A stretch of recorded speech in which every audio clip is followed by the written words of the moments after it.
Martin Heinrich. First of all, what are your thoughts about the Albuquerque Journal poll that came out just a few days ago? They had you ahead, but when you put in leaners or likely voters or something, it's roughly pretty much even. Anyway, just your general thoughts about the polls. Well, I think it was encouraging news that we were 7 points ahead, but it speaks to the fact that people really need to vote this year, and that turnout will likely drive the outcome of many of our elections.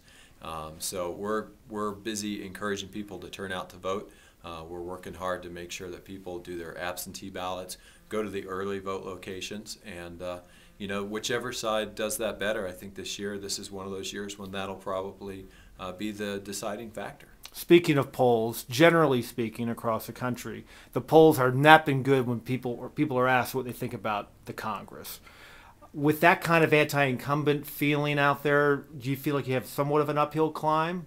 Well, we've been able to maintain a pretty solid lead for the last few months here, but I understand people's frustrations. I mean, this has been a really tough time in our country's history. People tend to like their individual member better than they like the Congress, but I don't think anyone's seat in the Congress or anywhere else is safe if you haven't been working hard and doing things that your constituents want you to do. It's the reason why I come home, every weekend. I think I've been home 81 out of 83 weekends, because if you don't stay in touch with your constituents, if you don't work hard on their behalf, people, are going to find somebody who can do a better job. Are you in favor of extending the Bush tax cuts even to those who make $250,000 a year or more?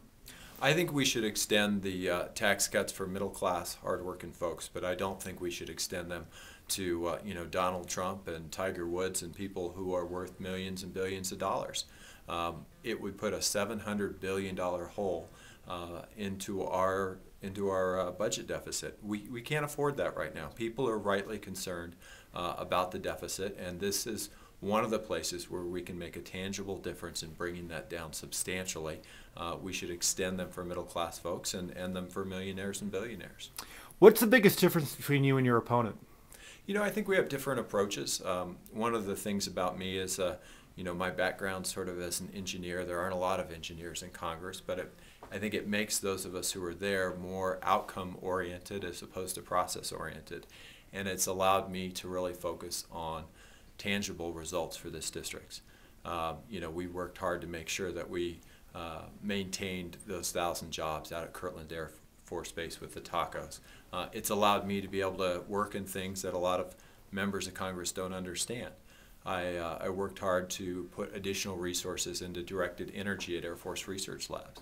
That work is paying dividends. I mean, Boeing just brought 100 new jobs here and moved their directed energy headquarters to Albuquerque. Those are the kind of tangible results that I think the people of central New Mexico really appreciate. Martin Heinrich, thank you very much. Thank you.